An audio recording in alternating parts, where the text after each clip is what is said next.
The Capitals have 30 games left this season, and they've got to figure things out.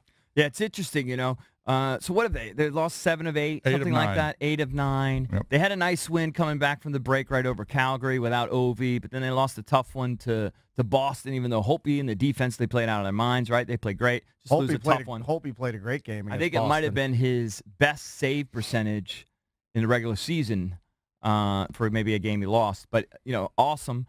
But, still, they're on this losing streak. And the article I thought by Barry was very interesting. Some of the quotes in here. So, obviously, the question is, can Reardon pull these guys out of something like this? And he says, that's something that I feel has been my strength as a coach. My feel for what the room needs at the right time, what our team needs to correct areas that are concerning. He goes further, later in the article, he goes, I know I have the skill set to get the players out of this, which is great, right? You need that self-confidence. What I found interesting, though, was when they went to the GM Brian McClellan, he on the record said, when asked what it takes to pull the guys out of this, he goes, I don't know. Brian McClellan, the team's general manager, the guy who hired Reardon, we'll find out. That's hard for me to say. It's results. It's a results business. Now, he also further goes on to say, listen, this is what happens with any assistant coach when they ascend to the head coach. They're going to be tested. And so this is no different. But we actually don't know if he has what it takes as a head coach to pull a team that's spiraling out of it and get him back on track. Barry Trotz was on the verge, right, several times, we thought, of getting blown out. I think it was at least twice during the Stanley Cup winning season where he was right on the precipice right on the cusp of getting fired. Right, yeah. But they knew Barry knows how to pull the right strings and get teams back on track. Reardon, it's not his fault. He just doesn't have experience doing it at this level. Some guys are just cut out to be really good top assistants. Yeah. And by the way, this is not a knock against Reardon. It's a lack of experiencing. This is the first time he's really, been faced under with the it. gun. Yeah. And so, by the way, we have him on every other week. He's fantastic. Love him. He's a great guy. I love him. So I hope he pulls him out. But I thought it was very, very telling when you ask the GM, does Todd Reardon basically have what it takes to get this team out of the spiral? And the quote is, I don't know. We'll find out. It's results. It's a results business. Does that worry you as a Caps fan? That's the question. Couple things. One is, yes, it's starting to get very worrisome. Okay, they've lost 8 of 9. And I know coaches are always to blame when a team struggles. Happens in every sport. They're usually the guys fired. But this is a veteran-laden team. It's loaded with veterans on this roster. And this is a team that won the Stanley Cup last year.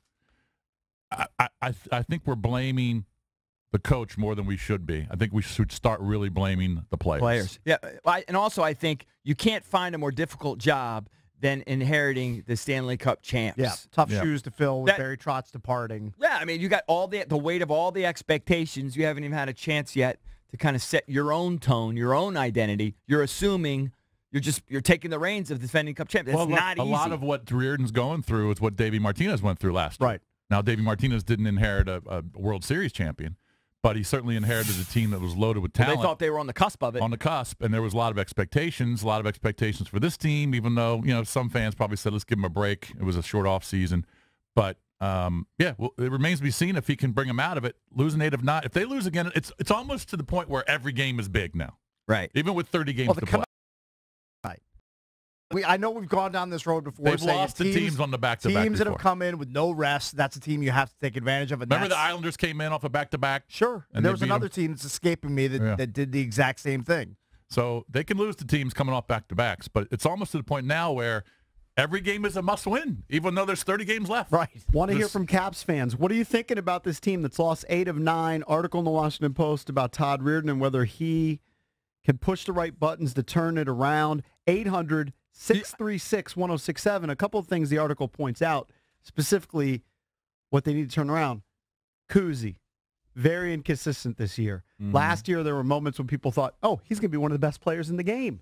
And Alan May basically talks about it every time he joins us, and I'm sure he'll do that when he's on the show later, is that he expects Kuzi to be a top 5, top 7 point scorer in the NHL. And he's just not doing that this season. Also, their top defensive pairing, Matt Niskanen and Dmitry Orlov, underperforming this year. I don't know why, but they're underperforming. And plus our friends over at Japers Rink, they pointed out a stat, and I'm going to butcher it, but I'll just be roughly accurate with it, that when Brooks Orpik has been available, been starting and playing, they've got a losing record, like, I don't know what, 9-17 or something. But when he's been out, the team's like 17-9. So, and they even said, listen, this is not necessarily a causal relationship, but it is something to keep in mind here. He's a very they've actually played better without Orpik. What also makes this worse for Caps fans is the team that leads the division is being coached by the guy who won you the Stanley Cup. That stings a bit. And didn't he inherit a team that was pretty bad last year? They lost John Tavares to the Toronto Maple Leafs. And then everybody thought, go back and look at the preseason predictions. Nobody expected the Islanders to contend for the Metro Division title. Right. And they're going to make the playoffs, and they may win the division.